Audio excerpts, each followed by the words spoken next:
Hi hello അസ്സലാമു അലൈക്കും. Welcome back to your channel. പുതിയൊരു വീഡിയോയിലേക്ക് എല്ലാ കൂട്ടുകാർക്കും സ്വാഗതം. അപ്പോൾ എന്തൊക്കെ എല്ലാവരും വിശേഷം? എല്ലാവർക്കും സുഖമാണെന്ന് വിചാരിക്കുകയാണ്. അൽഹംദുലില്ലാ ഞങ്ങൾക്കും സുഖമാണ് കേട്ടോ. അപ്പോൾ നമ്മൾ കഴിഞ്ഞ വീഡിയോക്കൊക്കെ നിങ്ങൾ തന്ന സപ്പോർട്ടിന് ഒരുപാട് നന്ദിയുണ്ട്. അതുപോലെ തന്നെ നമ്മളെ തുടർന്നുള്ള വീഡിയോസിനും നിങ്ങളെ സപ്പോർട്ട് ഉണ്ടാവുമെന്ന് പ്രതീക്ഷിക്കുകയാണ്. അപ്പോൾ ഇന്നത്തെ വീഡിയോ എൻ്റെ ബാവുക്കാക്കൂന് ഞാൻ സ്പെഷ്യലായിട്ടുള്ളൊരു ഐറ്റം ഉണ്ടാക്കി കൊടുക്കുന്നുണ്ട് കേട്ടോ. അപ്പോൾ അതിൻ്റെ റെസിപ്പി ഇതിൽ ഇൻക്ലൂഡ് ആക്കിയിട്ടുണ്ട്. പാൽക്കപ്പിയും നല്ല അടിപൊളി ബീഫ് കറിയാണ് കേട്ടോ ഉണ്ടാക്കുന്നത്. ഈ ബീഫ് കറിക്ക് അധികം ഓയിലും കാര്യങ്ങളും ഒന്നും വേണ്ട കേട്ടോ. നല്ല ടേസ്റ്റോട് കൂടിയിട്ട് നമുക്ക് ഉണ്ടാക്കാൻ പറ്റിയിട്ടുള്ള നല്ല അടിപൊളി ഒരു റെസിപ്പിയാണ്. അധികം മെനക്കേടും ഇല്ല. അപ്പോൾ ബീഫൊക്കെ ഞാൻ കഴുകി വെച്ചിട്ടുണ്ടായിരുന്നു കേട്ടോ. കഴുകി വെള്ളമൊക്കെ ചോർന്നതിന് ശേഷം ഒരു ഭംഗിക്ക് വേണ്ടി വാഴയിലേക്ക് ഇട്ട് കൊടുത്തിട്ടുണ്ട്. പിന്നെ അതിലേക്കുള്ള ചെറിയ ഉള്ളിയും വെളുത്തുള്ളിയും ഇഞ്ചിയൊക്കെ റെഡിയാക്കി വെച്ച് അതും അതിലേക്ക് ഇട്ട് കൊടുത്തിട്ടുണ്ട് കേട്ടോ. അപ്പോൾ നമ്മൾ മസാല ബോക്സൊക്കെ കാലിയാണ്. അപ്പോൾ മസാല ബോക്സ് ഒന്ന് ഫില്ല് ചെയ്യാമെന്ന് വിചാരിച്ചു. ഇതേപോലുള്ളൊരു മസാല ബോക്സ് ഉണ്ടെങ്കിലേ സുഖമാണ് കേട്ടോ. നമുക്ക് മുളക് പൊടി, മഞ്ഞൾപ്പൊടി, മല്ലിപ്പൊടിയും നമ്മൾ അത്യാവശ്യം എടുക്കുന്ന പൊടികളൊക്കെ ഇതിൽ ഇട്ട് കൊടുത്തു കഴിഞ്ഞാൽ പിന്നെ പെട്ടെന്നുണ്ട് നമുക്ക് കുക്കിങ്ങിനൊക്കെ. ഓരോ ബോട്ടിലും ഇങ്ങനെ തുറന്നെടുക്കാൻ നിൽക്കണ്ട, കുക്കിങ്ങിന് എളുപ്പമാണ് അല്ലേ. അപ്പോൾ ഞാൻ ചെറിയൊരു മസാല ബോക്സ് ആണ് കേട്ടോ എൻ്റെ കയ്യിലുള്ളത്. ഇത് ഞാൻ ഗ്രോസ് സ്റ്റോറിൽ നിന്ന് വാങ്ങിച്ചതേനി. ഇതിന് വലിയ റേറ്റ് ഒന്നുമില്ല കേട്ടോ. ഒരു 50 രൂപ 45 രൂപ അങ്ങനെ എത്രയേ ഉള്ളൂ റേറ്റ്. ഇപ്പം ഞാൻ എത്ര അറിയില്ല, ഞാൻ വാങ്ങിയിട്ട് കുറേ ആയിട്ടുണ്ട്. അപ്പോൾ മസാല ബോക്സ് ഒക്കെ ഫില്ല് ചെയ്തു. ഞാൻ കാശ്മീരി മുളക് പൊടി ഒരു ഇതിലോടും, അതേപോലെ തന്നെ മുളക് പൊടി, മല്ലിപ്പൊടി, മഞ്ഞൾപ്പൊടിയാണ് കേട്ടോ കാര്യമായിട്ട് ഈ ബോക്സിലിടൽ. ഇതിൽ 4 പ്ലേറ്റേ ഉള്ളൂ. ആ ഉള്ള പാത്രത്തേക്ക് അങ്ങനെയുള്ള മസാലപ്പൊടികളാണ് കേട്ടോ ഇട്ട് കൊടുക്കൽ. നമ്മൾ എപ്പോഴും യൂസ് ചെയ്യുന്ന പൊടികൾ തന്നെയാണല്ലോ. പിന്നെ ഇതിൽ ചെറിയൊരു സ്പൂണും ഉണ്ട് കേട്ടോ. അപ്പോൾ അതും കൂടെ വെച്ച് അത് ഫില്ല് ചെയ്ത് അടച്ചു വെച്ചിട്ടുണ്ട്. അപ്പോൾ ഇനി നമുക്ക് ബീഫ് കറി ഉണ്ടാക്കാം. ബീഫ് നല്ല ലൂസായിട്ടുള്ള അതല്ല കേട്ടോ, കുറച്ചൊരു ഗ്രേവിയോട് കൂടിയിട്ടുള്ളൊരു കറിയാണ് ഞാൻ ഉണ്ടാക്കുന്നത്. അപ്പോൾ നമ്മൾ മൺചട്ടീനെ എടുത്തുകൊണ്ട് വന്നിട്ടുണ്ട്. എൻ്റെ ബാവുക്കാക്കുന് ഭയങ്കര ഇഷ്ടമാണ് മൺചട്ടിയിൽ ബീഫ് ഉണ്ടാക്കുന്നത്. അപ്പോൾ ഇങ്ങനെ പ്രവാസി ഭാര്യമാരൊക്കെ ഉണ്ടെങ്കിൽ ഹസ്ബൻഡുമാരൊക്കെ ഗൾഫിൽ നിന്നൊക്കെ വരുന്ന സമയത്ത് ഇതേപോലെയൊക്കെ ബീഫൊക്കെ വെച്ച് കൊടുത്ത് നോക്കൊണ്ടിട്ടോ. ബീഫും പാൽക്കപ്പയൊക്കെ അപ്പോൾ അവർക്ക് എന്തായാലും ഇഷ്ടപ്പെടും. അപ്പോൾ ഞാൻ ബീഫ് മൺചട്ടിക്ക് ഇട്ട് കൊടുത്തു. പിന്നെ കുറച്ച് ചെറിയ ഉള്ളി തൊലി കളഞ്ഞ് കഴുകി വെച്ചിട്ടുണ്ട്. ഇനി അത് കട്ടയൊന്നും ചെയ്തിട്ടില്ല കേട്ടോ. അതേപോലെ തന്നെ അതിൽ ഇട്ട് കൊടുത്തേക്കാണ്. അതേപോലെ തന്നെ കുറച്ച് വെളുത്തുള്ളി എടുത്തിട്ടുണ്ട്. അതും അതുപോലെ തന്നെ അങ്ങനെ തന്നെ തൊലി കളഞ്ഞ് കഴുകിയിട്ട് ഇട്ട് കൊടുത്തേക്കാണ്. പിന്നെ ഇഞ്ചി ഒരു കഷ്ണം എടുത്തിട്ട് അരിഞ്ഞിട്ട് അത് അങ്ങനെ അരിഞ്ഞാണ്ട് ഇട്ട് കൊടുത്തേക്കാം കേട്ടോ. പിന്നെ പച്ചമുളകൊക്കെ നമ്മുടെ എരിവിനനുസരിച്ചിട്ട് എടുക്കുക. ഞാനിവിടെ ഒരു 5 പച്ചമുളക് എടുത്തിട്ടുണ്ട്. പിന്നെ ചെറിയൊരു സവാള കട്ട് ചെയ്തിട്ടുണ്ട്. അതിനും അതും കൂടെ ഇട്ട് കൊടുത്തു. അതേപോലെ കറിവേപ്പിൻ്റെ എല്ലാം ഇട്ട് കൊടുത്തു. ഉപ്പ് ഞാൻ കല്ലുപ്പാണ് കേട്ടോ ഇട്ട് കൊടുക്കൽ. ഈ ബീഫൊക്കെ ഉണ്ടാക്കുമ്പോൾ കല്ലുപ്പ് തന്നെയാണ് ടേസ്റ്റ്. അപ്പോൾ ഉപ്പ് ഇട്ട് കൊടുത്തു. ഇനി നമുക്ക് മസാലപ്പൊടികൾ ചേർക്കാം. അപ്പോൾ ആദ്യം നമുക്ക് കാശ്മീരി മുളക് പൊടി ചേർത്ത് കൊടുക്കാം. എൻ്റെ കയ്യിലുള്ള സ്പൂണിൻ്റെ വലിപ്പങ്ങൾ കണ്ടില്ലേ, ചെറിയ സ്പൂണാണ് കേട്ടോ. അപ്പോൾ ഈ ഒരു സ്പൂണിൻ്റെ 3 സ്പൂണ് കാശ്മീരി മുളക് പൊടി ചേർത്ത് കൊടുത്തു. അതേപോലെ തന്നെ എരിവുള്ള മുളക് പൊടി 3 സ്പൂണ് ചേർത്തിട്ടുണ്ട്. പിന്നെ നമുക്ക് മല്ലിപ്പൊടി ചേർത്ത് കൊടുക്കാം. മല്ലിപ്പൊടി ഞാനൊരു 4 സ്പൂണ് ചേർക്കുന്നുണ്ട്. ഈ മല്ലിപ്പൊടി ചേർക്കുമ്പോഴേ നമുക്ക് ഗരം മസാല പ്രത്യേകിച്ച് ചേർക്കേണ്ട ആവശ്യമില്ല കേട്ടോ. മസാല മല്ലിയാണിത്, മസാല മല്ലിപ്പൊടി. ഈ മല്ലി പൊടിക്കുമ്പോൾ തന്നെ അതിൻ്റെ കൂട്ടത്തിൽ തന്നെ നമ്മൾ ഏലക്ക, ഗ്രാമ്പൂ, പട്ട അങ്ങനെയുള്ള ഐറ്റംസൊക്കെ ചേർത്താണ്ട് പൊടിച്ചെടുത്തതാണ് കേട്ടോ. ജീരകം ഒക്കെ ചേർത്തിട്ട് അങ്ങനെ പൊടിച്ചെടുത്ത മല്ലിപ്പൊടിയാണ്. അപ്പോൾ അതുകൊണ്ട് പ്രത്യേകിച്ച് നമുക്ക് ഗരം മസാല ചേർക്കേണ്ട ആവശ്യമില്ല. പിന്നെ അതേപോലെ മഞ്ഞൾപ്പൊടി ഒരു 2-3 സ്പൂൺ അതും ചേർത്ത് കൊടുത്തു. ഇനി കുറച്ച് വലിയ ജീരകം ഉണ്ടല്ലോ, അത് അതേപോലെ ഇട്ട് കൊടുക്കുകയാണ് കേട്ടോ. ഞാൻ പൊടിച്ചിട്ടൊന്നുമില്ല, അങ്ങനെ തന്നെ ഇട്ട് കൊടുക്കുക ചെയ്യുന്നത്. ഇനി കുറച്ച് പച്ച വെളിച്ചെണ്ണ, അത് വേണമെന്നുണ്ടെങ്കിൽ ചേർത്താൽ മതി. ഞാൻ കുറച്ച് പച്ച വെളിച്ചെണ്ണ ചേർത്തിട്ടുണ്ട്. വെളിച്ചെണ്ണയും ഓയിലും ഒന്നും യൂസ് ചെയ്യാത്ത ആൾക്കാർക്ക് ചേർക്കണം എന്നില്ല കേട്ടോ. ഞാൻ ഒരു നാടൻ ടേസ്റ്റ് കിട്ടാൻ വേണ്ടിയിട്ട് കുറച്ച് പച്ച വെളിച്ചെണ്ണ ഒഴിച്ചു കൊടുത്തു. എന്നിട്ട് കൈ വെച്ചിട്ട് ഇതേപോലെ ഒക്കെ കൂടെ നല്ലോണം ഒന്ന് തിരുമ്മി കുഴച്ചെടുക്കുക. മസാലപ്പൊടികളൊക്കെ എല്ലാ ഭാഗത്തുനിന്നും ആവാൻ വേണ്ടിയിട്ട് നല്ലോണം ഒന്ന് കൈ കൊണ്ട് തന്നെ തിരുമ്മി കുഴച്ചെടുക്കണം കേട്ടോ. അപ്പോൾ അതുപോലെ കൈ വെച്ചിട്ട് നല്ലോണം തിരുമ്മി കുഴച്ചെടുത്തിട്ടുണ്ട്. ഇനി നമുക്കിതിലേക്ക് വെള്ളം ചേർത്ത് കൊടുക്കണം. വെള്ളം ഒരുപാടൊന്നും വെള്ളം ഒഴിച്ചു കൊടുക്കേണ്ട, അതിങ്ങനെ നികന്ന് നിൽക്കുന്ന രീതിയിലാട്ടോ ഞാൻ വെള്ളം ഒഴിച്ചു കൊടുക്കുന്നത്. വെള്ളം ഒഴിച്ചിട്ട് ഒന്നും കൂടെ കൈ കൊണ്ട് ഇതുപോലെ മിക്സാക്കി കൊടുക്കാം. പിന്നെ ഇടയ്ക്കിടയ്ക്ക് നമ്മൾ ഇളക്കി കൊടുത്തിട്ട് വെള്ളം ഇല്ലയെന്ന് തോന്നുകയാണെങ്കിൽ കുറച്ചിങ്ങനെ വേവാനാണ് സമയത്തൊക്കെ ചിലപ്പോൾ വെള്ളം വറ്റാൻ ചാൻസ് ഉണ്ട്. അപ്പോൾ അങ്ങനെ വെള്ളം കുറയുകയാണെന്നുണ്ടെങ്കിൽ തിളച്ച വെള്ളം ഒഴിച്ചാൽ മതി കേട്ടോ. അപ്പോൾ വെള്ളമൊക്കെ ഒഴിച്ചു മിക്സ് ചെയ്തെടുത്തു. പിന്നെ ഞാൻ അപ്പോഴാട്ടോ ഓർത്തത് തക്കാളി ഇടാൻ മറന്നതാണ്. ഞാനിപ്പോൾ 2 തക്കാളിയും കൂടെ കട്ട് ചെയ്തിട്ട് അതും കൂടെ ചേർത്ത് കൊടുക്കുന്നുണ്ട്. ബീഫ് വരട്ടാനാണെങ്കിൽ ഞാൻ തക്കാളി ചേർക്കലില്ല കേട്ടോ. ഇതേപോലെ കറിയൊക്കെ വെക്കുമ്പോൾ തക്കാളി ചേർക്കാറുണ്ട്. അപ്പോൾ തക്കാളിയും കൂടെ ചേർത്തിട്ട് ഒന്നും കൂടെ മിക്സാക്കി കൊടുത്തു. ഇനി നമുക്കിത് അടച്ച് വെച്ചിട്ട് അടുപ്പത്ത് വെച്ച് വേവിച്ചെടുക്കാം. അപ്പോൾ കുക്കറിൽ വെക്കുന്ന കാട്ടിലും ടേസ്റ്റാണ് അടുപ്പത്ത് വെച്ചാൽ. കുക്കറിൽ വെച്ചാൽ എളുപ്പമാവുകയൊക്കെ ചെയ്യും, പക്ഷേ അടുപ്പത്ത് വെച്ച് ഇങ്ങനെ ബീഫൊക്കെ നല്ലോണം തിളച്ച് ഒരു 2-3 തിള തിളച്ച് കഴിഞ്ഞാൽ പിന്നെ തീയൊന്ന് കുറച്ചിട്ട് ഇങ്ങനെ ചാമ്പി കടന്ന് വേവാ പറയില്ലേ, അങ്ങനെ വേവുമ്പോഴാണ് ബീഫിന് ടേസ്റ്റ് കൂടുതലുണ്ടാവുക കേട്ടോ. അതിപ്പോൾ നമ്മൾ ഇടയ്ക്കിടയ്ക്ക് ഇങ്ങനെ ഇളക്കി കൊടുത്തിട്ട് വെള്ളം ഇല്ലാന്നുണ്ടെങ്കിൽ കുറച്ച് ചൂടുള്ള വെള്ളമൊക്കെ ഒഴിച്ച് കൊടുത്തിട്ട് പിന്നെ ചെറിയ തീയിലിട്ട് അങ്ങനെ ആക്കം പോലെ കടന്ന് വേവണം. എളുപ്പത്തിൽ വേവണമെങ്കിൽ പിന്നെ കുക്കർ തന്നെ വേണം. കുക്കറിലാവുമ്പം എളുപ്പം വേവും. അടുപ്പത്താകുമ്പോൾ കുറച്ച് ആക്കം പോലെ കടന്നേ വേവുള്ളൂ. അതല്ലെങ്കിലും അങ്ങനെയാണ് കേട്ടോ. എന്ത് സാധനങ്ങൾ നിങ്ങൾക്ക് തന്നെ അറിയാം, എന്ത് സാധനം നമ്മൾ കുക്ക് ചെയ്യുകയാണെങ്കിലും നല്ലോണം തീ എത്തിച്ച് കഴിഞ്ഞാൽ അതിലത്തെ വെള്ളമൊക്കെ പെട്ടെന്നാണ് വറ്റിയിട്ട് ശരിക്കും ഉള്ളൊന്നും വെന്ത് കിട്ടൂല. നേരെ മറിച്ച് ആക്കം പോലെ കടന്ന് വേവണ സാധനം നല്ല ടേസ്റ്റ് ആയിക്കാനും. അതിനിപ്പോൾ ബീഫാണെങ്കിലും ഇനിയിപ്പോൾ ചിക്കൻ കറി ഉണ്ടാക്കുമ്പോഴോ അല്ലെങ്കിൽ എന്തെങ്കിലും പച്ചക്കറികളൊക്കെ വേവിക്കുമ്പോഴോ ആണെങ്കിലും അങ്ങനെ തന്നെ കേട്ടോ. ഒന്നായിട്ട് തീ എത്തിച്ചാൽ വെള്ളമൊക്കെ പെട്ടെന്നാണ് വറ്റി ഉള്ളൊന്നും ശരിക്കും വേവൂല. ഇത് ഇങ്ങനെ ആക്കം പോലെ കടന്ന് പോകുമ്പം നല്ല ടേസ്റ്റ് ആയിക്കാരം എന്ത് ഫുഡ് ഉണ്ടാക്കുകയാണെങ്കിലും. അതാണ് ചില ആൾക്കാർ എന്തെങ്കിലും ഉണ്ടാക്കിയാൽ ടേസ്റ്റ് ഇല്ലേനെന്നൊക്കെ പറയുന്നത്. എന്താ വെച്ചാൽ എളുപ്പമാവണം. അപ്പോൾ പിന്നെ ഒന്നായിട്ടാണ് തീ എത്തിച്ച് എളുപ്പം വേവിച്ചും അപ്പോൾ അത്രയ്ക്ക് അങ്ങോട്ട് നന്നാവില്ല കേട്ടോ. ഞാൻ പറഞ്ഞ പോലെ കുറച്ച് ആക്കം പോലെ കടന്ന് വേവണ സാധനം നല്ല ടേസ്റ്റ് ആയിക്കാരം. അപ്പോൾ ഭക്ഷണത്തിന് രുചി കൂട്ടാനുള്ള ടിപ്പൊക്കെയാണ് കേട്ടോ അത്. അതൊക്കെ ഓരോ ടിപ്സിൽ കൂട്ടാം. അപ്പോൾ നമ്മൾ ബീഫ് തിളച്ചിട്ടുണ്ടായിന് കേട്ടോ. ഞാൻ അടുപ്പത്തൊക്കെ വെച്ച് കുറച്ച് കഴിഞ്ഞാലും ഒന്ന് വന്ന് തുറന്നു നോക്കിയാൽ നല്ല സ്മെല്ലിങ്ങനെ വരുന്നുണ്ടായിന്. അപ്പോൾ ഒന്ന് തുറന്നു നോക്കിയതാട്ടോ. ഈ ബീഫ് തിളച്ച് കഴിഞ്ഞാൽ അതിൻ്റെ ആ ഒരു സ്മെല്ല് അറിയാലോ, ആ ജീരകത്തിൻ്റെയൊക്കെ സ്മെല്ല് ഇങ്ങനെ നല്ലോണം കിട്ടും. അപ്പോൾ ഒന്ന് തുറന്നു നോക്കി ഒന്ന് ഇളക്കി കൊടുത്തതാണ്. അപ്പം ഇനി ഇതവിടെ കടന്നിട്ട് വേവട്ടെ. ആക്കം പോലെ അങ്ങനെ വന്നോളും. നല്ലോണം തിളച്ചിണല്ലോ. ഇടയ്ക്കിടയ്ക്കൊന്ന് തീ എത്തിച്ചു കൊടുത്താലും ഇടയ്ക്കിടയ്ക്കൊന്ന് ഇളക്കി കൊടുത്താലും മതി. പിന്നെ ഇനി നമുക്ക് ഇതിലേക്കുള്ള കപ്പ വേവിക്കാം. അപ്പോൾ കപ്പ പൂള എന്നൊക്കെ പറയില്ലേ, നമ്മളിവിടെ പൂള എന്നാട്ടോ നമ്മുടെ നാട്ടിലൊക്കെ പറയാറ്. ചീനി കുറേ പേര് പറയും. അപ്പം അത് ഞാനിതാ ഒരു പാത്രത്തേക്ക് ഇട്ട് കൊടുത്തിട്ടുണ്ട്. അപ്പോൾ ചില കപ്പ നമുക്ക് തോലൊളിക്കുമ്പോൾ തന്നെ അറിയാം അത് വേവാൻ കുറച്ച് പ്രയാസമാണെന്നൊക്കെ ഉള്ളത്. ഒരു കള ഒക്കെ ഉള്ള കപ്പയൊക്കെ ഉണ്ടാവും. അങ്ങനത്തെ ആകുമ്പോൾ എളുപ്പം വെന്ത് കിട്ടൂല. കുറേ സമയം വേണം വേവാനും. എന്നാലും കുറേ സമയം എടുത്താലും ശരിക്കും വെന്ത് കിട്ടൂല. ഇത് നല്ല കപ്പയാണ് തോന്നുന്നുണ്ട് കേട്ടോ.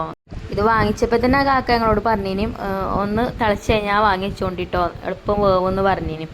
അപ്പം എന്തായാലും തൊലിയൊക്കെ എളുപ്പത്തിൽ കളയാൻ പറ്റിയിട്ടുണ്ട്. അങ്ങനത്തതാകുമ്പോൾ എളുപ്പം വെന്തും കിട്ടും. അപ്പോൾ ഞാൻ തൊലിയൊക്കെ കളഞ്ഞെടുത്തിട്ടുണ്ട് കേട്ടോ. എന്നിട്ട് വാഴൻ്റെ ഇല്ലാത്ത കച്ചവടമല്ലേ. ഇന്നലത്തെ വീഡിയോൻ്റെ താഴെ കമൻറ്റ് ബോക്സിൽ കണ്ടിനി വാഴൻ്റെ ഇല്ലാത്ത പരിപാടിയില്ലല്ലേ റെസിപ്പി എന്നൊക്കെ പറഞ്ഞിട്ട്. വാഴൻ്റെ എനിക്കിത് ഇഷ്ടമാണ് കേട്ടോ. വാഴൻ്റെ ഇങ്ങനെ ഈ വെള്ള കപ്പയൊക്കെ ഇങ്ങനെ കാണുമ്പോൾ വീഡിയോയിൽ കാണുമ്പോൾ ഒരു ക്ലിയറും ഉണ്ടായിക്കോട്ടെ അത് വിചാരിച്ചിട്ടൊക്കെയാണ് കേട്ടോ. അല്ലാതെ അങ്ങനെ വാഴൻ്റെ ഇലയിൽ ഇട്ട് കൊടുത്ത് വിചാരിച്ചിട്ട് ഇപ്പോൾ പ്രത്യേകതയൊന്നുമില്ല. പിന്നെ ഫോണും തന്നെ എവിടേക്കോ ഫോണിൻ്റെ സെറ്റിങ്സൊക്കെ ഞാൻ എവിടേക്കോ നിൽക്കാണ്ടേ എന്തൊക്കെയോ ആയിട്ടുണ്ടായിനി. അപ്പോൾ അതുകൊണ്ട് ഇന്നലത്തെ വീഡിയോ ഒന്നും വലിയ ക്ലിയർ ഇല്ല. ഇനി നല്ല വെളിച്ചം മാത്രം. ഇപ്പോൾ വാഴൻ്റെലൊക്കെ കാണുകയാണെങ്കിൽ പച്ച കളർ കാണുകയാണെങ്കിൽ ചെറുതായിട്ടൊരു വെള്ള കളറൊക്കെ കൈമ കൂടെ വന്നീനി. അപ്പോൾ അതൊക്കെ ഞാൻ ഇന്നലെ കുത്തിയിരുന്ന് നന്നാക്കി റെഡിയാക്കി എടുത്തിട്ടോ. അപ്പോൾ ഇന്നത്തെ വീഡിയോ കുഴപ്പമൊന്നുമില്ല, ഇപ്പോൾ ശരിയായിട്ടുണ്ട്.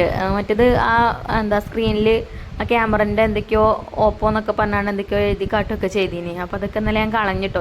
അതാണ് ഒന്നും അറിയില്ലെങ്കിലും ഞാൻ കുത്തിയിരുന്ന് നോക്കും, അപ്പം ശരിയാവും കേട്ടോ. അപ്പോൾ നമ്മളെ കപ്പയൊക്കെ ഞാൻ നല്ലോണം കഴുകി നുറുക്കിയാണ്ട് നല്ലോണം കഴുകിയിട്ടുണ്ട്. നല്ലോണം കഴുകണം, അതിൻ്റെ ആ ഒരു പാലൊക്കെ നല്ലോണം പോകണം. എന്നിട്ട് നല്ലോണം വെള്ളം ഒഴിച്ചിട്ട് വേണം കപ്പ വേവിക്കാൻ. അതൊക്കെ എല്ലാവർക്കും അറിയണത് തന്നെയാണ്. അപ്പോൾ ഞാൻ കുക്കറിലിട്ടിട്ടാണ് കേട്ടോ കപ്പ വേവിക്കുന്നത്.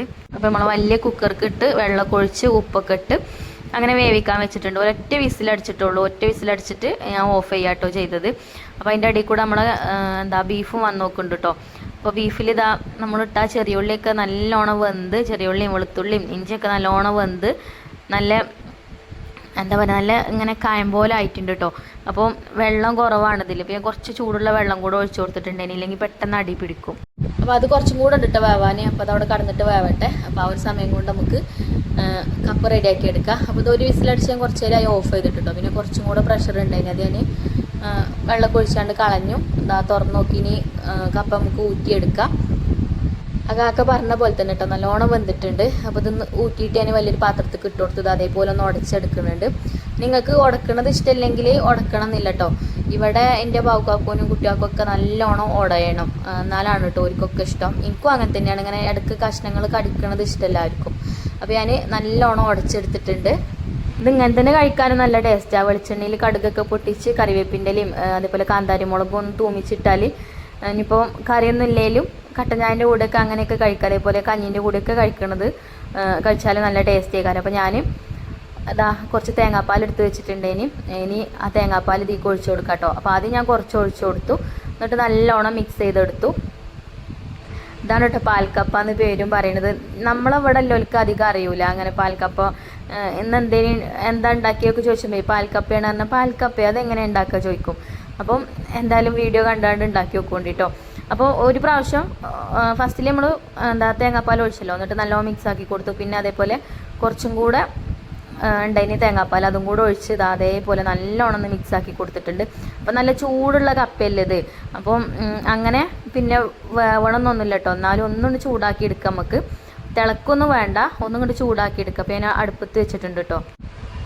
അപ്പോൾ അത് അടുപ്പത്ത് വെച്ചിട്ടുണ്ട്. ഇനി ഒന്നും കൂടെ ഒന്ന് ഇതേപോലെ മിക്സ് ആക്കി കൊടുക്കുക. ചെറിയ തീയിലിട്ടിട്ടാണ് കേട്ടോ ഞാൻ വെച്ചിട്ടുള്ളത്. നല്ലോണം തിളക്കൊന്നും വേണ്ട, ആവി ഇങ്ങനെയാണ് വരുന്ന സമയത്ത് നമുക്ക് ഫ്ലെയിം ഓഫ് ആക്കി കൊടുക്കാം. അപ്പോൾ ഇതായിട്ടുണ്ട് കേട്ടോ. അപ്പം ഇനി ഞാനേ കുറച്ച് കാന്താരി മുളക് ഇതിൻ്റെ മേലക്കൂടെ ഇങ്ങനെ ഇട്ട് കൊടുക്കുന്നുണ്ട് കേട്ടോ. കാന്താരി മുളക് ഇങ്ങനെ ഇടയ്ക്കിടയ്ക്ക് കടിക്കണത് എനിക്കിഷ്ടമാണ്. എൻ്റെ ബാവുവിനും കുട്ടിയൊക്കെ ഒന്നും ഇഷ്ടമൊന്നുമില്ല, എന്നാലും കാണുമ്പോൾ ഒരു ഭംഗി ഉണ്ടായിക്കോട്ടെ വിചാരിച്ചിട്ട് ഇട്ടതാണ്. ഞാനിങ്ങനെ എൻ്റെ വീട്ടിൽ എൻ്റെ ജോലികളൊക്കെ ചെയ്യുമ്പോൾ അതിൻ്റെ ഇടയിൽ എൻ്റെ ഓരോ ബിസിനസ് നടക്കുന്നുണ്ട് കേട്ടോ. അപ്പോൾ നമ്മളെ ഹോം ഷോപ്പിലുള്ള ചേച്ചിയാണ് കേട്ടോ, ഈ കരുളായി പഞ്ചായത്തിലുള്ള ചേച്ചിയാണ്. ചേച്ചിക്കൊക്കെ ഞാനാണ് സാധനങ്ങൾ ഇറക്കി കൊടുക്കൽ, എൻ്റെ HSO ആണ് കേട്ടോ. അപ്പോൾ സർബത്ത് ചേച്ചി പറഞ്ഞിന് എന്നോട് സർബത്ത് വേണമെന്ന് പറഞ്ഞിന്. അപ്പോൾ നമ്മുടെ വീട്ടിൽ കൊണ്ടുവന്ന് വെച്ചിന്. വീടും ഇപ്പോൾ ഒരു സ്റ്റോക്ക് റൂമായി മാറിയിട്ടുണ്ട്. അപ്പോൾ ചേച്ചിൻ്റെ പ്രൊഡക്റ്റാണ് കേട്ടോ അത്. ചേച്ചി ഉണ്ടാക്കുന്നതാണ് ഈ കാച്ചിയ മോരും അതേപോലെ തന്നെ നല്ല നാടൻ നെയ്യുമാണ്. അപ്പം എന്നോട് ചോദിച്ചിന് എനിക്ക് വേണോ ചോദിച്ചിന്. അപ്പം ഞാൻ പറഞ്ഞിന് എനിക്ക് ഒരു ബോട്ടിൽ കൊണ്ടുവരണ്ടെന്ന് പറഞ്ഞിന് കേട്ടോ. അപ്പം അങ്ങനെ കൊണ്ടുവന്നതാണ് ചേച്ചി ഇത്. ഒരു മാസം സെയിൽ ചെയ്യാനുള്ള സാധനങ്ങൾ ഞാൻ ഇറക്കി കൊടുക്കും. പിന്നെ ഒരു സാധനങ്ങൾ കഴിഞ്ഞ് കഴിഞ്ഞാൽ എന്നോട് എന്തെങ്കിലും വേണമെങ്കിൽ ചോദിക്കും. അപ്പോൾ ഞാൻ ചിലപ്പോൾ വീട്ടിൽ കൊണ്ടുവന്ന് വെക്കും, ചിലപ്പോൾ ഒരു വീട്ടിൽ കൊണ്ടേ കൊടുക്കും. അങ്ങനെയൊക്കെ കേട്ടോ ചെയ്യാറ്. അപ്പോൾ ചേച്ചിൻ്റെ നെയ്യ് കൊണ്ട് നമുക്കിത് തൂമിച്ചെടുക്കാം. നല്ല കണ്ടിട്ട് തന്നെ നല്ലൊരു കളറും അതേപോലെ തന്നെ നല്ലൊരു സ്മെല്ലൊക്കെ ഉണ്ട് കേട്ടോ, ഹോം മെയ്ഡ് ആയതുകൊണ്ടേ. അപ്പോൾ ഇതിന് 380 രൂപയാണ് കേട്ടോ ഈ നെയ്യിൻ്റെ ഒരു ബോട്ടിലിന്. പിന്നെ ആ കാച്ചിയ മോര് ആ ബോട്ടിലിന് 30 രൂപയും. അപ്പോൾ ഞാൻ അങ്ങനെ വാങ്ങിച്ചതേനെ കേട്ടോ. അപ്പോൾ ആ നെയ്യ് കൊണ്ടാണ് നമ്മളിതൊന്ന് തൂമിച്ചെടുക്കുന്നത്. അപ്പോൾ ഞാൻ നെയ്യ് കുറച്ച് ഇതിലേക്ക് ഒഴിച്ചു കൊടുത്ത് കുറച്ച് ചെറിയ ഉള്ളി കട്ട് ചെയ്ത് വെച്ചിന് അത് ഇട്ട് കൊടുത്ത് കറിവേപ്പിൻ്റെ ഇട്ട് മൂപ്പിച്ചിട്ട് ഇതാ നമ്മളെ പാൽക്കാപ്പിയൊക്കെ ഒഴിച്ചു കൊടുത്തിട്ടുണ്ട് കേട്ടോ. ഒന്നും പറയാനില്ല കേട്ടോ, നല്ലൊരു സ്മെല്ലൊക്കെ വരുന്നുണ്ട് മൂക്കിക്ക്. ഇത് കഴിക്കാനും ഇവിടെ ആൾക്കാർ റെഡി ആയിരിക്കണോണ്ട് കേട്ടോ. ഒരുവിധ ആൾക്കാർക്കൊക്കെ ഇഷ്ടമാവും ഈ ഒരു റെസിപ്പി. പക്ഷേ എൻ്റെ ഐഫക്കുട്ടിക്ക് എന്താണെന്ന് അറിയില്ല കേട്ടോ. ഐഫക്കുട്ടിക്ക് ഇതിനോട് വലിയൊരു ഇതില്ല. കാരണം ഈ കപ്പൊക്കെ ഇങ്ങനെ നല്ലോണം ഉടച്ച് ബീഫൊക്കെ വലിയ താല്പര്യമില്ല അല്ലേലും. അപ്പം അത് രണ്ടും കൂടെ ആയിട്ടാണ് തോന്നുന്നുണ്ട്. ഓൾക്ക് വലിയ ഇഷ്ടമല്ല, മറ്റവർക്കൊക്കെ ഇഷ്ടം കേട്ടോ. എല്ലാവരും ഞാൻ കുറച്ച് ചോറും വെച്ചിട്ടുണ്ട്. അപ്പം കപ്പൊക്കെ ആയല്ലോ, അത് ഞാൻ അടച്ച് വെച്ചിട്ടുണ്ട് കേട്ടോ. കുറച്ച് കഴിഞ്ഞിട്ട് മിക്സ് ചെയ്ത് കൊടുക്കുക. അപ്പോൾ അതാ നമ്മുടെ ബീഫ് ഉണ്ടല്ലേ, ബീഫ് വന്ന് ഞാൻ തുറന്ന് നോക്കിയപ്പോൾ ബീഫൊക്കെ വെന്ത് നല്ല അടിപൊളിയായിട്ട് കിട്ടിയിട്ടുണ്ട്.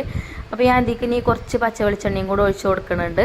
ഓയിൽ യൂസ് ചെയ്യാത്തവർക്ക് ചേർക്കേണ്ട ആവശ്യമില്ല കേട്ടോ. പക്ഷേ പച്ച വെളിച്ചെണ്ണ ചേർക്കുമ്പോൾ ഒരു നാടൻ ടേസ്റ്റ് ഉണ്ടാവും. അതേപോലെ കുറച്ച് കറിവേപ്പിൻ്റെ ഇട്ട് കൊടുക്കുക. ഇനി ഇത് തൂമിക്കണം എന്നുണ്ടെങ്കിൽ തൂമിക്കും ചെയ്യാം കേട്ടോ. ഞാൻ തൂമിക്കണമൊന്നുമില്ല, അങ്ങനെ തന്നെ ഉണ്ടാക്കണത്. എൻ്റെ ബാബുവിന് അങ്ങനെ അധികം ഓയിൽ വലിയ ഇഷ്ടമല്ല. ഓയിൽ കുറവാക്കി ഉണ്ടാക്കുകൊണ്ട് ഈ ഫുഡ് എന്ന് പറയല കേട്ടോ. ഹെൽത്തൊക്കെ നോക്കുന്ന ആൾക്കാരാണ് ഓരൊക്കെ. അപ്പോൾ കുറച്ച് നേരം വെളിച്ചെണ്ണയിൽ ഇങ്ങനെ തൂമിച്ച് അടുപ്പത്ത് തന്നെ നിന്ന് കഴിഞ്ഞാൽ അതിൻ്റെ കളറൊക്കെ മാറും കേട്ടോ. നല്ല അടിപൊളി കളറായിട്ട് വരും. എന്നാലും കുഴപ്പമൊന്നുമില്ല കേട്ടോ. നമുക്കും തന്നെ നല്ല രീതിയിൽ തന്നെ കിട്ടിയിട്ടുണ്ട്. അപ്പോൾ ഞാൻ കുറച്ച് പച്ച ഉള്ളി ഇങ്ങനെ വെട്ടി വെച്ചിട്ടുണ്ട്. ഇനി അത് അതിൻ്റെ മേലെ കൂടെ അങ്ങനെ ഇട്ട് കൊടുക്കുന്നുണ്ട്. അങ്ങനെ ഇതാ ബീഫും ആയിട്ടുണ്ട്. ഇനി നമ്മൾ പാൽക്കപ്പ് നമുക്കൊന്ന് മിക്സ് ചെയ്തെടുക്കാം കേട്ടോ. ഇത് നെയ്യിൽ തന്നെ തൂമിക്കണമെന്നൊന്നുമില്ല കേട്ടോ. ഞാനിപ്പോൾ ഇത് സ്പെഷ്യലായിട്ട് ഉണ്ടാക്കി കൊടുക്കല്ലേ. അപ്പോൾ നെയ്യ് നല്ല നാടൻ നെയ്യ് നമുക്ക് കിട്ടിയത് ഉണ്ടായിനി. അപ്പോൾ അതുകൊണ്ട് നെയ്യിൽ തൂമിച്ചതാണ്. അല്ലെങ്കിൽ വെളിച്ചെണ്ണയിൽ തൂമിച്ചാലും മതി, അതൊക്കെ നമ്മളെ ഇഷ്ടം. അപ്പോൾ ഇതാ വീണ്ടും വാഴൻ്റെ വന്നാണ് കേട്ടോ. അപ്പോൾ നമുക്ക് വാഴൻ്റെലേക്ക് വിളമ്പി കൊടുക്കാം. പിന്നെ നിങ്ങൾ പാൽക്കപ്പ ഉണ്ടാക്കലുണ്ടോ, പാൽക്കപ്പ കഴിച്ചിട്ടുണ്ടോ എന്നൊക്കെ കമൻറ്റ് ചെയ്യുകൊണ്ട് കേട്ടോ. ഇനി പാൽക്കപ്പ കഴിക്കാത്ത ആൾക്കാരുണ്ടെങ്കിൽ ഇതേപോലെ ഒന്ന് ഉണ്ടാക്കി നോക്കുകൊണ്ട്. പാൽക്കപ്പയും ബീഫ് വരട്ടിയതും. ഇനിയിപ്പം ബീഫ് ഇഷ്ടമില്ലാത്തവർക്ക് ചിക്കൻ കറിയൊക്കെ ഉണ്ടാക്കിയാലും മതി കേട്ടോ. ചിക്കൻ മുളക് ഇട്ടതൊക്കെ ആണെങ്കിലും നല്ല ടേസ്റ്റാണ്. അതുപോലെ തന്നെ ഞാൻ നേരത്തെ പറഞ്ഞില്ലേ, ഹസ്ബൻഡ്മാരൊക്കെ ഗൾഫിലുള്ള ആൾക്കാരുണ്ടെങ്കിൽ നാട്ടിലേക്ക് വരുമ്പോൾ അവർക്ക് സ്പെഷ്യലായിട്ട് നമ്മൾ എന്തെങ്കിലുമൊക്കെ ഇങ്ങനെ ഉണ്ടാക്കി കൊടുക്കുമല്ലോ. അപ്പോൾ ഇതേപോലെ പാൽക്കപ്പയൊക്കെ ഉണ്ടാക്കി കൊടുത്തുകൊണ്ടിട്ടോ. ഓലെ നാവുന്ന ആ രുചി പോവില്ല. പിന്നെ ഇവിടുന്ന് പോയി കഴിഞ്ഞാൽ ഒരു പറയും, എടി ഈ ഉണ്ടാക്കി തന്ന പാൽക്കപ്പ ഉണ്ടല്ലോ നല്ല ടേസ്റ്റ് ചെയ്യുന്നു കേട്ടോ. അത് പറയും, അത്രയും ടേസ്റ്റാട്ടോ ഇത്. ഞാനിത് ഇടയ്ക്ക് ഉണ്ടാക്കലുണ്ട് കേട്ടോ. ഇവിടെ നിങ്ങൾ വീഡിയോയിൽ ചിലപ്പോൾ കാണലുണ്ടാവും. എൻ്റെ ചിഞ്ചുമോൾക്ക് ഭയങ്കര ഇഷ്ടമാണ്. മറ്റവർക്കൊന്നും അങ്ങനെ അത്രയ്ക്ക് ഓൾക്ക് ഇഷ്ടമില്ല, അത്രയ്ക്ക് ഇഷ്ടമല്ല. ഓൾക്ക് എന്ന് പറഞ്ഞാൽ ഓളെ ഏറ്റവും വലിയ ഫേവറേറ്റ് ഫുഡ് ഏതാ ചോദിച്ചാൽ പാൽക്കപ്പയും ബീഫെന്നേ ഓള് പറയുള്ളൂ. അത്ര ഇഷ്ടമാട്ടോ ഓൾക്ക്. ഇപ്പം ഇന്ന് ഇവിടെ എല്ലാ കോളേജിൽ പോയതാണ്. അപ്പോൾ ഞങ്ങൾ ഇന്നത്തെ സ്പെഷ്യൽ ഇതാട്ടോ. അപ്പോൾ ഞാനിതാ ബീഫും പാൽക്കപ്പയൊക്കെ വാഴയിലേക്ക് വിളമ്പി എന്താ നമ്മളെ ബാവുക്കാക്കുവിന് വെച്ച് കൊടുക്കുന്നുണ്ട്. അപ്പോൾ ഐഫക്കുട്ടിക്ക് ഇതിനോട് വലിയ താല്പര്യമില്ല, അതുകൊണ്ട് എന്തൊക്കെയോ പറയുന്നുണ്ട് കേട്ടോ, എനിക്കത് വേണ്ടാന്നൊക്കെ പറയുന്നുണ്ട്. അപ്പോൾ ഇത് കഴിച്ചു നോക്കിയാൽ അറിയാലോ ടേസ്റ്റ് ഉണ്ടോ അല്ലേ എന്നുള്ളത്. കാണുമ്പോൾ തന്നെ വേണ്ടാന്ന് പറഞ്ഞാൽ പിന്നെ വേണ്ടി വരില്ല. അപ്പം ബാബു ഒരു വായിലിങ്ങനെ കൊടുത്തിട്ടുണ്ട് കേട്ടോ. അപ്പോൾ ഒരു വായ കൊടുത്തപ്പം ടേസ്റ്റ് ഉണ്ട് എന്നൊക്കെ പറഞ്ഞു. അങ്ങനെ പിന്നെ ഞാനും ഓൾക്ക് ഒരു പ്ലേറ്റിക്ക് വിളമ്പി കൊടുത്തു. പിന്നെ ഇന്നലത്തെ വീഡിയോയിൽ ഞാൻ എൻ്റെ വരുമാനത്തിനെ കുറിച്ചൊക്കെ പറഞ്ഞിട്ടുണ്ടായിരുന്നല്ലോ. അപ്പോൾ കുറേ കൂട്ടുകാർ, എന്നെ സ്നേഹിക്കുന്ന കൂട്ടുകാർ കുറേ എന്താ പറഞ്ഞാൽ അങ്ങനെ പറയാൻ പാടില്ല എന്നൊക്കെ പറഞ്ഞ് എനിക്ക് അറിയാത്ത കാര്യങ്ങളൊക്കെ പറഞ്ഞു തന്നിട്ടൊക്കെ ഉണ്ടായിരുന്നു കേട്ടോ. അപ്പോൾ എല്ലാവർക്കും ഒരുപാട് നന്ദിയുണ്ട്. അപ്പോൾ ഞാനത് വീഡിയോയിൽ പറയാൻ കാരണം എന്താ വെച്ചാൽ ചില കൂട്ടുകാരൊക്കെ എന്നോട് ചോദിക്കാറുണ്ട്.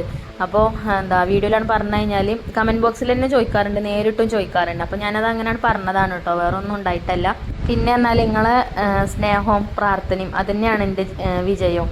അതേപോലെ തന്നെ അതിൽ കമൻറ്റ് ഉണ്ടായും എന്താ നിങ്ങളെ ഹാർഡ് വർക്ക് കൊണ്ടാണ് നിങ്ങൾക്ക് അങ്ങനെ ഒരു ഇതിലെത്താൻ പറ്റിയത് എന്നൊക്കെ പറഞ്ഞിട്ട് കേട്ടോ. ഹാർഡ് വർക്ക് ഞാൻ ചെയ്യുന്നുണ്ട്, എന്നാലും നിങ്ങളെ സപ്പോർട്ട് തന്നെയാണ് കേട്ടോ എൻ്റെ ഏറ്റവും വലിയ വിജയം. നമുക്ക് അങ്ങനെ ഒരു ബാഡ് കമൻറ്റും കാര്യങ്ങളും ഒന്നും വരാറില്ല, അതുതന്നെ ഒരു വലിയ വിജയമല്ലേ.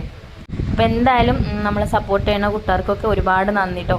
അപ്പോൾ എന്താ ഒന്നും പറയാനില്ല കേട്ടോ, നല്ല ടേസ്റ്റ് ഉണ്ടായിന് പറഞ്ഞു എൻ്റെ ബാബു.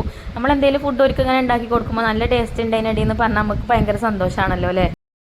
അപ്പോൾ ഇനി ഇൻഷാ അല്ലാഹ് നമുക്ക് നല്ലൊരു വീഡിയോ ആയിട്ട് അടുത്ത വീഡിയോയിൽ കാണാം. അപ്പോൾ വീഡിയോ ഇഷ്ടപ്പെട്ടാൽ ലൈക്ക് ചെയ്യാനും ഷെയർ ചെയ്യാനൊന്നും മറക്കരുത്. അതേപോലെ തന്നെ നമ്മുടെ ചാനൽ ആദ്യമായിട്ട് കാണുന്ന ഏതെങ്കിലും കൂട്ടുകാരുണ്ടെങ്കിൽ ഒന്ന് സബ്സ്ക്രൈബ് ചെയ്ത് സപ്പോർട്ട് ചെയ്യുക. അപ്പോൾ താങ്ക് യു ഫോർ വാച്ചിങ്.